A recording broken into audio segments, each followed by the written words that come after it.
hàng rào làng ta có báo tháng ngày có mưa tháng ba giọt mồ hôi xa nhưng chưa tháng sau trước như ai nấu chết cá cờ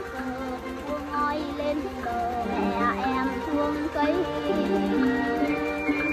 Hàng rào làng ta những năm bom đi rút trên mái nhà, những năm gây súng theo người đi xa, những năm băng đàn vàng như lúa đồng, đã từng mùa gần